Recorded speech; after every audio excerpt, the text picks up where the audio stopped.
અભયદાય પછી દ્રષ્ટિદાય.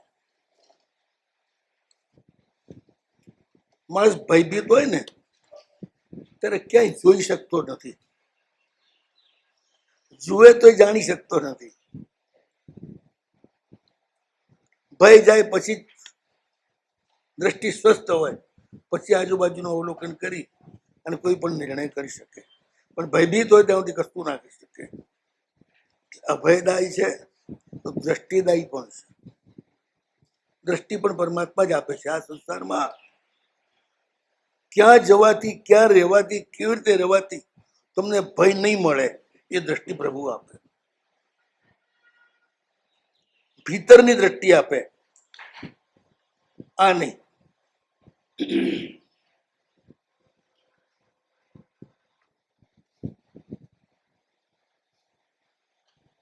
દ્રષ્ટિ બધાને જોઈએ છે,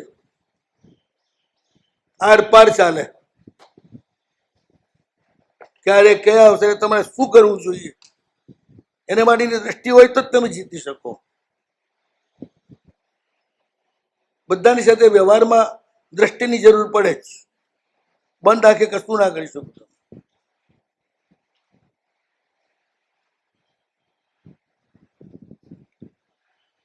સમ્યક જ્ઞાન આપનાર છે માટે પણ દ્રષ્ટિદાયી કહેવાય.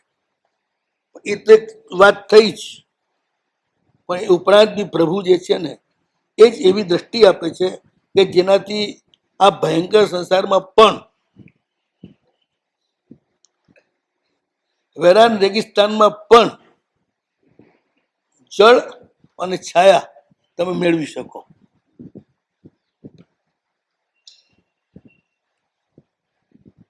એમાં પણ આનંદથી રહી શકો.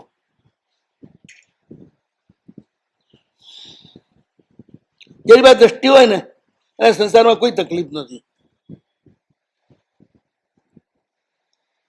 મોટા તો ભાગે છે ને એ આંખ મીચીને ચાલતા હોય છે, કહેવાય આંખ વાળા. આંખ મીચીને દોડતા હોય છે.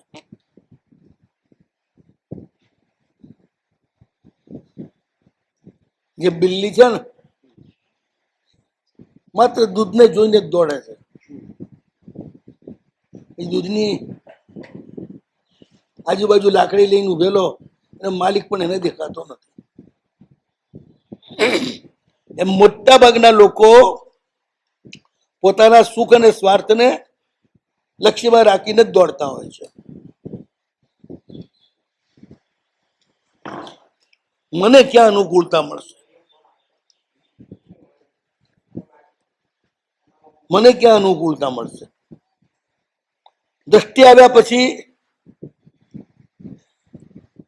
સાથે રહ્યા કોને કેવી રીતે અનુકૂળતા મળશે એ જુએ.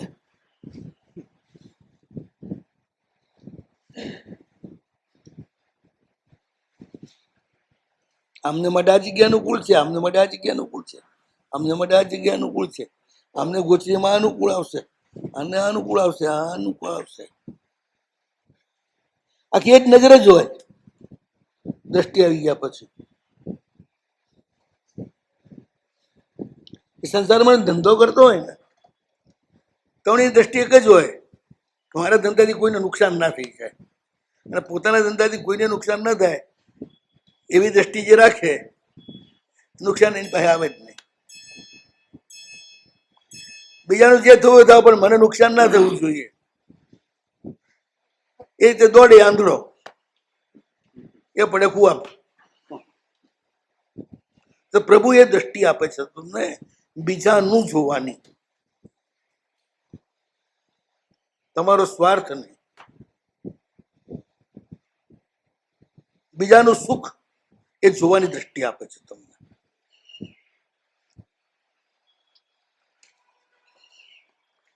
અને દુનિયામાં આ રીતે જે બીજા માટે જીવે છે એના માટે આખી દુનિયા જીવે છે. એને ફરિયાદ નથી કરવી પડતી કે આ દુનિયામાં કોઈ આપણું નથી, કે આપણું કોઈ ધ્યાન રાખતું નથી. સૌનું ધ્યાન રાખે તો બધા તારું ધ્યાન રાખે.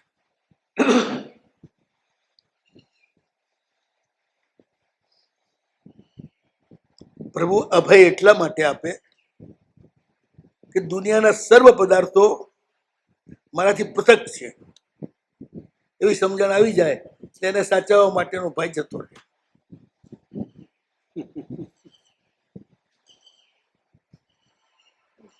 અને મને જે કંઈ મળ્યું છે એ પરમાર્થ માટે જ પ્રભુએ આપ્યું છે એવી નજર આવે ને એ વ્યક્તિ જ મુક્તિ પ્રાપ્ત કરે. પણ એ પણ પ્રભુ જ આપે, દ્રષ્ટિ આપે ને મુક્તિ આપે. આ મુક્તિનો અર્થ મોક્ષ નથી લેવાનો, એ બી લઈ શકાય, પણ પછી માર્ગ છે, બોધિ છે, આ બધું છે. એટલે અહીંયા આગળ મુક્તિનો અર્થ બીજો લેવાનો છે. હજી આપણે જઈ રહ્યા છીએ, નવા આવી રહ્યા છીએ.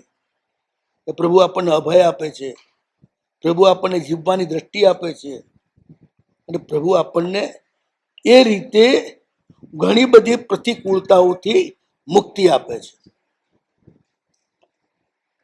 જેનાથી આપણે ડરીએ છીએ, જેનાથી ભાગીએ છીએ, એનાથી પ્રભુ આપણને છોડાવે.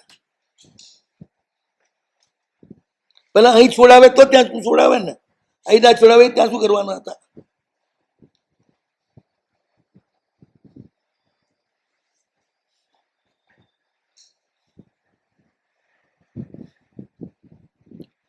મુક્તિનો અર્થ મોકળાશ, દ્રવ્ય ક્ષેત્ર કાળ અને ભાવ એના કોઈ પણ બંધનથી તે બંધાવો નહીં. આના વિના ન ચાલે ને, આ તો મારે જોઈએ જ ને, એ બધું જાય. મને આવી જગ્યા ગમે, મને આવી જ વસ્તુ ગમે, મને આવી જ પરિસ્થિતિ ગમે. આપણે તો ભાઈ શિયાળો જ હારો, ઉનાળો બેકાર. એટલે બધામાં મજા જ જુએ. ઉનાળો હોય તો કેવી મજા આવે, આમ ફુવારામાં બેઠા હોઈએ, પાણીવાળી જગ્યાએ બેઠા હોઈએ, શરબતો આવતા હોય, ઠંડા ઠંડા પીણા આવતા હોય. આ બધી ઉનાળાની મજા છે. બારણા ખુલ્લા મૂકીને બેસી શકીએ, ખુલ્લામાં બી બેસી શકીએ, એ ઉનાળાની મજા છે. શિયાળામાં તો અંદર પેક થઈ જવાનું હોય. હા બિલકુલ. પહેલા એ દ્રષ્ટિ આવે, પછી આત્માની વાત કરો. પૂતગલિકમાં જે સમયે જે મળે એમાં મજા જ માણે, એ જ પછી આગળ જાય. એને ફરિયાદ જ ના હોય, આ બરોબર નથી, ફરિયાદ જ ના હોય. એ તો ફરિયાદ જ હોય. ઉનાળામાં રોતો હોય, ચોમાસામાં રોતો હોય, શિયાળામાં રોતો હોય. બધી સગવડ મળતી તો ક્યાંથી હોય? હા, બહાર નીકળે એટલે કાદવ કિચડ ભીનું, લપસી પડવાનો ભય. આ ચોમાસું, એને હરિયાળી ના દેખાય, એટલે પ્રસન્ન આખી સૃષ્ટિ વરસાદના કારણે થઈ રહી હોય એ ના દેખાય. એના ઘેરાયેલા આકાશમાં સૂર્યનો તડકો પડે ને ઉઘડતું મેઘધનુષ્ય ના દેખાય, એને દેખાય એકલો કિચડ. ઉનાળાની મજા ના દેખાય, પંખો ખાવાની, હિલ સ્ટેશનમાં જવાની. એને બદલે એને ઉકળતો તાપ દેખાય, અને પસીનાના રેલા દેખાય. શિયાળો આવે એટલે થથરાટી જ દેખાય. હા, કેટલાય કામડા ઓડીએ તો થથર્યા કરીએ, ક્યાંય મજા જ ના આવે યાર. હાથ પગના આંગળે બધા ખીજી ગયા હોય, કશું કામ કરવાનું સૂચે નહીં. સવારથી માંડ તૈયાર થઈ ત્યાં હાંજ પડી જાય.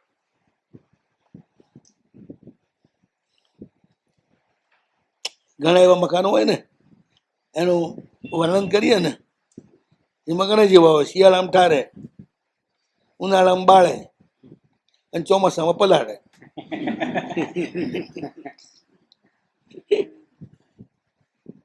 બધી ઋતુમાં પ્રતિકૂળ હોય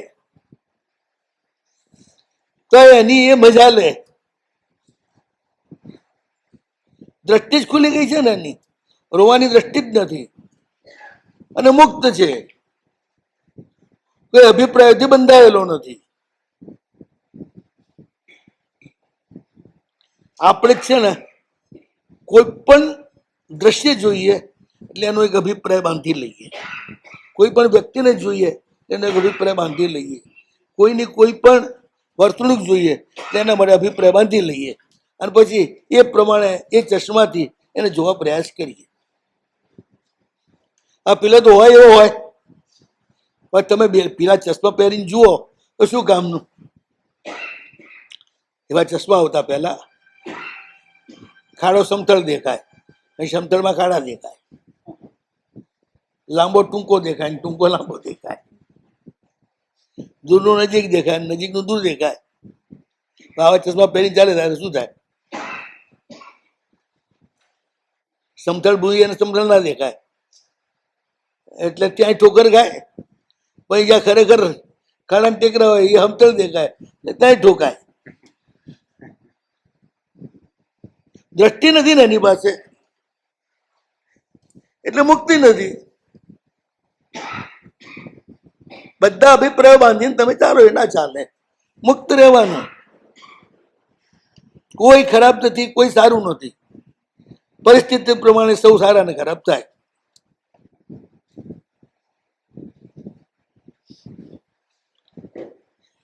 ગરમ કોટ સારો પણ નથી, ખરાબ પણ નથી. શિયાળામાં સારો છે ને ઉનાળામાં ખરાબ છે. પરિસ્થિતિ પ્રમાણે છે.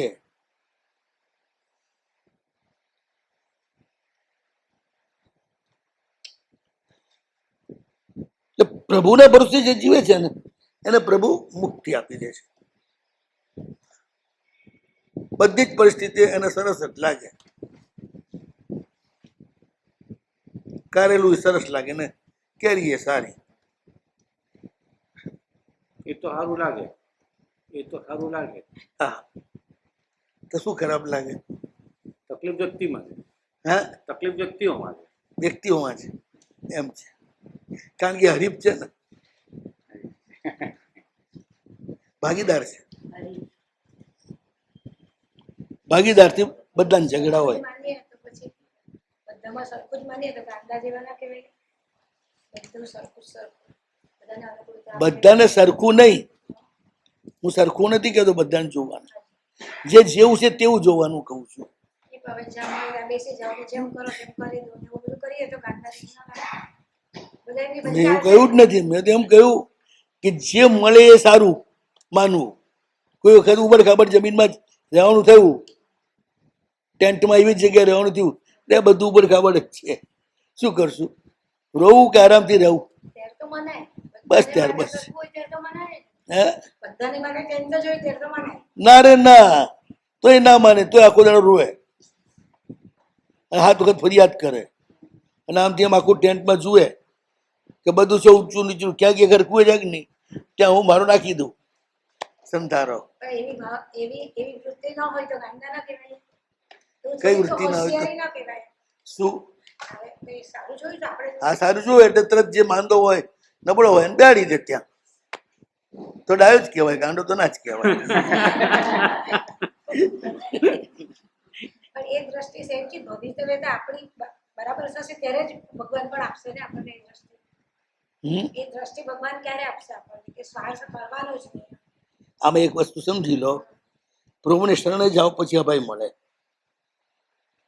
પછી દ્રષ્ટિ મળે, પછી મુક્તિ મળે. મુક્તિ એટલે માન્યતાઓમાંથી મુક્તિ. આ ન ભાવે ને તે ન ભાવે ને આ ન ભાવે ને તે ન ભાવે. આની જોડે તો હું ના જાઉં, આની જોડે જવાનું તો જવું. એટલે બધા પ્રશ્નો આવતા કેમ કેમ આની જોડે કેમ ન ભાવે ને એની જોડે કેમ ભાવે? એડજસ્ટ કરતા નથી આવડતું. જો ઋણાનુબંધ ને એ બધું છે ને એ સંસારી માણસે કહેવાનું, પ્રભુના શરણે આવેલા નહીં. તુકારામજીની બહુ જોરદાર. એકવાર તુકારામજીને કોઈ ભક્તે આપ્યા ખૂબ સાંઠા શેરડીના. હવે ભલા માણસ લઈને આવતા હતા એટલે છોકરા વળી ગયા, ભગત એક અમને આપો એક અમને આપો. બધાને આપતા આપતા એક વધ્યો છેલ્લો, એ લઈને ઘરે પહોંચ્યા. એટલે ભક્તાણી ગા એક સાંઠો આવ્યો છે. પેલી પૂછ્યું પણ આપવા વાળા એક જ આપી હોતી કેવું મળ્યો ભગત કે તમને એક જ સાંઠો આપ્યો? એટલે ભગતે કીધું મળ્યા તો ઘણા હે પણ રસ્તામાં છોકરા બધાએ લઈ ગયા. એટલે પેલી ગુસ્સે થઈ ગઈ, સાંઠો ઉપાડીને સીધો તુકારામજીના વાહ ઠોકી દીધો. એટલા જોતી ઠોક્યું કે એના બે ટુકડા થઈ ગયા. બે ટુકડા થઈ ગયા, એક ટુકડાના હાથમાં રહ્યો, એક ટુકડો પડી ગયો. એ પડી ગયું હતું, કરમજી લઈ લીધો. વાહ કેટલી સારી છે આ ઘરવાળી, કે એકલીએ ના ખાતો અડધો મને આપ્યો. હવે એને ગાંડા કહેવો તો ગાંડા કહો, પણ વિઠલો એને ગાંડો નથી માનતો. વિઠલો તો કે મારો ટૂંકો ડાયો આવતી, શું કરશું કહો. આપણી ભવિતવ્યતા આવશે ત્યારે આ બધું થશે જ આપણે. ભવિતવ્યતા છે ને, આવશે ત્યારે એટલી રાહ જુઓ ને, એને મોક્ષ મળતો જ નથી. ભગવાન મળ્યા છે તે ભવિતવ્યતા પાકી જ ગઈ છે. હવે આપણા અપલક્ષણ હોય તો જ આપણે રહી જઈએ. આ બધું મળ્યું છે ને એટલે ભવિતવ્યતા પાકી ગઈ છે, એ વાત નક્કી જ છે.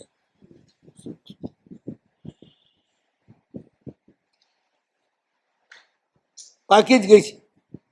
હવે શું બાકી રહ્યું છે? મારે મળવાનું તે મળ્યું જ છે. હા મારે હા, મળવાનું તો મળી જ ગયું છે. બનનારું તે બન્યું જ છે, બન્યું જે બનવાનું છે બધું જ બની ગયું છે.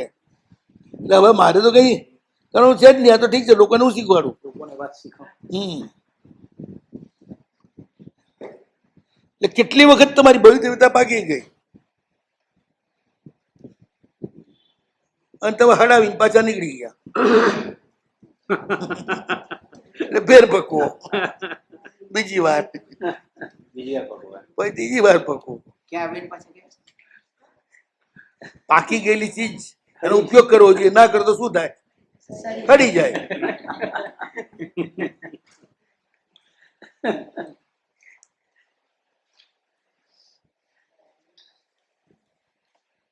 આપણે મોક્ષની ચિંતા આપણે છોડી દેવાની એવું જ એનો મતલબ. તમે કરો ત્યાં સુધી મોક્ષ ના મળે. આ વાત નક્કી. જો તમને સમજાવું, તમે જે ખાધેલી હોય ને એની પાછળની ચિંતા કરો ને તો હાવ ના પચે. ખાધા પછી નિશ્ચિંત હો તો જ પચે. એ મોક્ષ પણ આની ચિંતા કરનાર નથી મળતો. ચિંતા કરે તો આરાધના કરશે. આ બધા છે ને બહાનાઓ છે. ચિંતા કરે, આરાધના નહીં કરે, પણ નિશ્ચિત બનીને પ્રભુને શરણે જશે અને ગુરુને શરણે રહેશે એ આરાધના કરશે. આરાધના આજ્ઞાના બળથી થાય છે, આયાસના બળથી નહીં.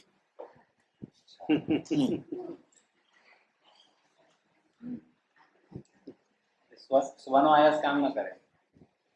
સ્વયં આયાસ એટલો જ, આયાસ ન કરવો એ.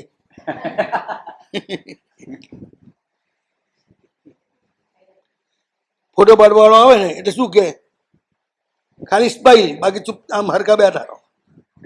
તમારે કશું કરવાનું છે, જે કરવાનું છે મારે કરવાનું છે.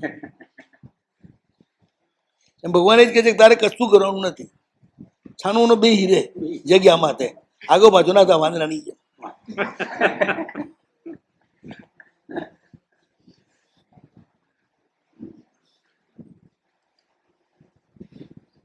અભય બી પ્રભુ આપે, દ્રષ્ટિ પણ પ્રભુ આપે. સંસારને યથાર્થ એનું જે સ્વરૂપ છે એ સ્વરૂપમાં જોવાની.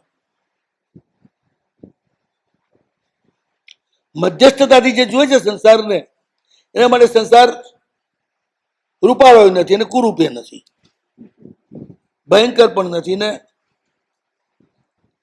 ક્ષમન કરે. છે એવો છે. એમાંથી એક સ્વરૂપ તો હોય ને સાહેબ. ના, એકે ના હોય. એવું કોને કહ્યું બેમાંથી એક હોય? આ તો ખરાબ સારું. ના, કાં તો ખરાબ હોય કાં તો સારું હોય, એ વાત જ છોડી દેતું. અપેક્ષા એ સારું ને અપેક્ષા એ ખરાબ હોય. એ બધે 50-50% હોય.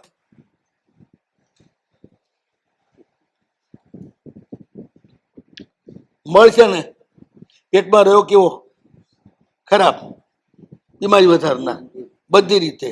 બહાર નીકળ્યા પછી કેવો ખાતર કરનાર, તમને મોકળા કરે અને એ ખાતર બને, જમીનને ફળદ્રુપ કરે. એટલે ક્યાં એકાંતે ખરાબ થયું? કઈ બી વસ્તુ એકાંતે ખરાબ નથી.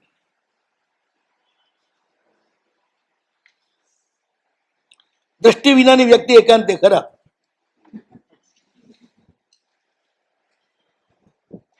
જેની પોતાના સિવાય બીજું કોઈ જેના નજરમાં આવતું નથી એ એકાંતે ખરાબ. પોતાના સુખ સિવાય બીજાનો કોઈનો વિચાર નથી આવતો એ એકાંતે ખરાબ.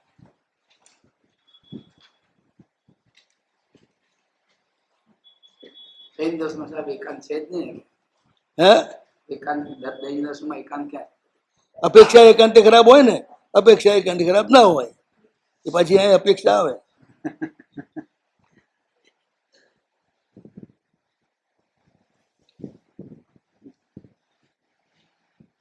એ બીજા માટે ખરાબ ના હોય પણ પોતા માટે હોય. પોતા માટે એકાંતે ખરાબ. સાહેબ સ્વાર્થ જ્યાં સુધી દેખાય નહીં ત્યાં સુધી પ્રવૃત્તિ નથી થતી. બીજાને સાહેબૂત થવું એ જ સ્વાર્થ લાગે ત્યારે સમ્યક પ્રવૃત્તિ થાય.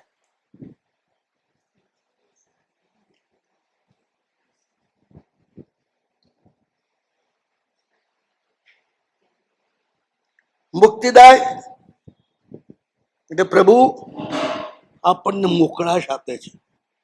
ગમે તેવા સંસારના સુખો મળ્યા હોય તોય બંધાઈએ નહીં, ગમે તેવા દુઃખ મળ્યા હોય તો મૂંઝાઈએ નહીં.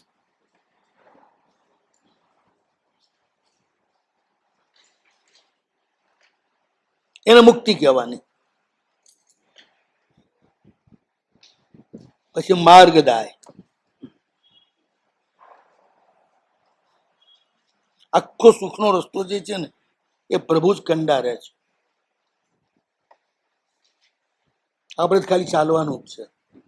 જેને પહેલો રોડ બનાવ્યો છે એને પૂછો કે કેવી રીતે રોડ બન્યા. તમે ગાડી પર ધમધમાટ પહાડોની અંદર રમતા રમતા જઈ રહ્યા છો, કલાકની 200 માઇલની સ્પીડે. કેટલા લોકોએ પ્રાણ રેડ્યા હશે, પુરુષાર્થ રેડ્યો હશે, પસીનો રેડ્યો હશે, ત્યાં રોડ તમે આરામથી જઈ શકો એવો તૈયાર થયો. આપણે બધા ચાલવા વાળા છીએ, રસ્તો પાડવા વાળા નથી. રસ્તો પાડવા વાળા પરમાત્મા છે. આખો મોક્ષ માર્ગ પ્રભુ પાડે.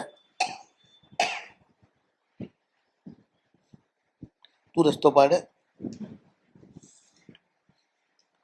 રસ્તો દેખાય ખરો ને તને? ચાલે ત્યારે એ તે બનાવેલો કે પપ્પાએ બનાવેલો?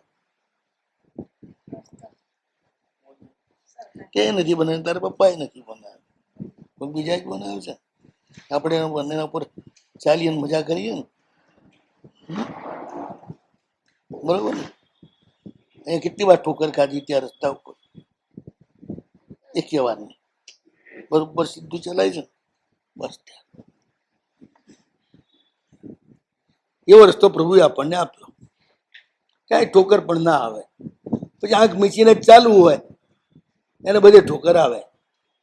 એટલે પેલા દ્રષ્ટિ આપે, પછી મુક્તિ આપે.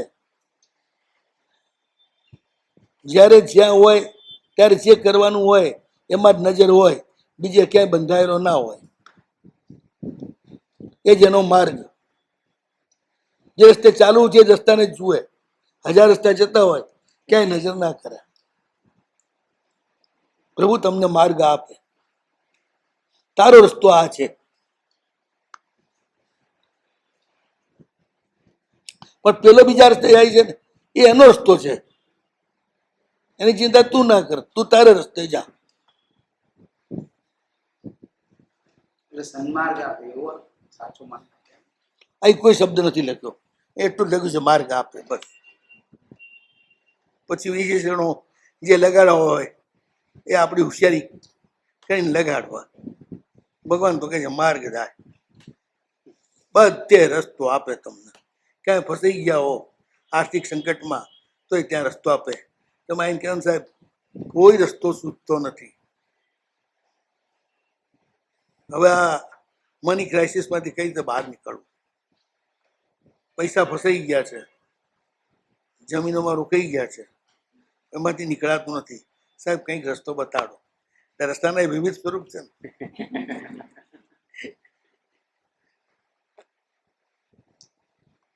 સાહેબ બીમારી એવી છે કે નીકળતી જ નથી, હવે કંઈક રસ્તો બતાડો બીમારીમાંથી નીકળી જઈએ. એટલે તમે રસ્તા કેટલા જોઈતા હોય છે? હા, ઓછા રસ્તા જોઈએ છે કેટલા ને કેવા કેવા એમના ભરોસે રહો તો એ બધા રસ્તા આપે. થાકીને સોંપી દો કે હવે તારા માથે તો અંબાડી લે.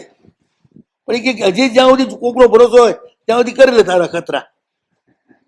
આ બધાનો ભરોસો તૂટી જાય પછી મારી પાસે આવજે. આટલી બધી પરીક્ષા કરે હે પરીક્ષા નથી કરતા, રાહ જુએ છે તમારી. એ પરમ શક્તિની એક ખાસિયત છે, એના ઉપર જે ભરોસો ન કરે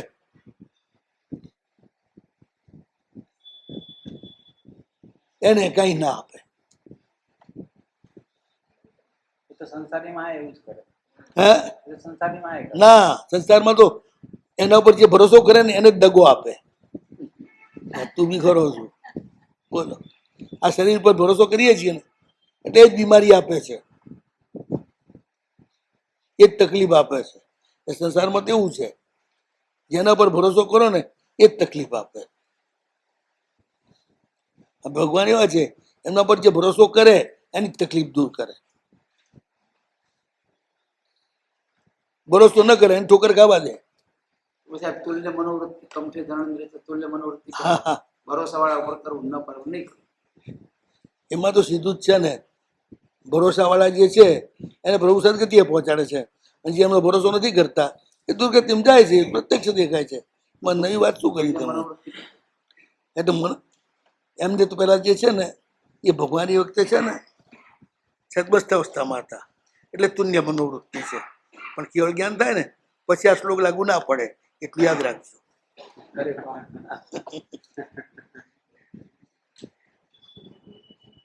કારણ કે પછી મન છે જ નહીં ને.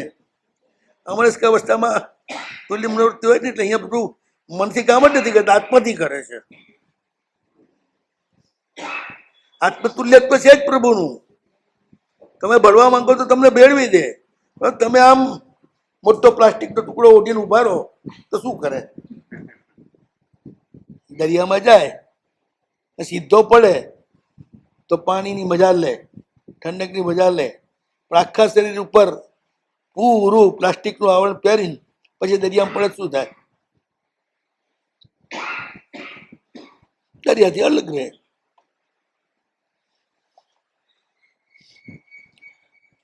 તુલ્ય મનોવૃત્તિનો વિતરાગ એ ઘટનાની અપેક્ષા જે વાત છે એ ત્યાં આગળ ના લઈ જાઓ તમે એને. જયારે ઉપસર્ગ કર્યો છે ત્યારે પ્રભુની મનોવૃત્તિ ઉપસર્ગ કરનાર પૂજા કરનાર બંને ઉપર સરખી છે. પેલાના માટે કોઈ અપશબ્દ કહેતા નથી, પેલાનો કોઈ ધન્યવાદ કહેતા નથી. અને એ વાત તો અમને લાગુ પડે. અમારા માટે પણ એ જ છે. ગોચરી ન વરાવે તોય ધર્મ લાભ, વરાવે તોય ધર્મ લાભ.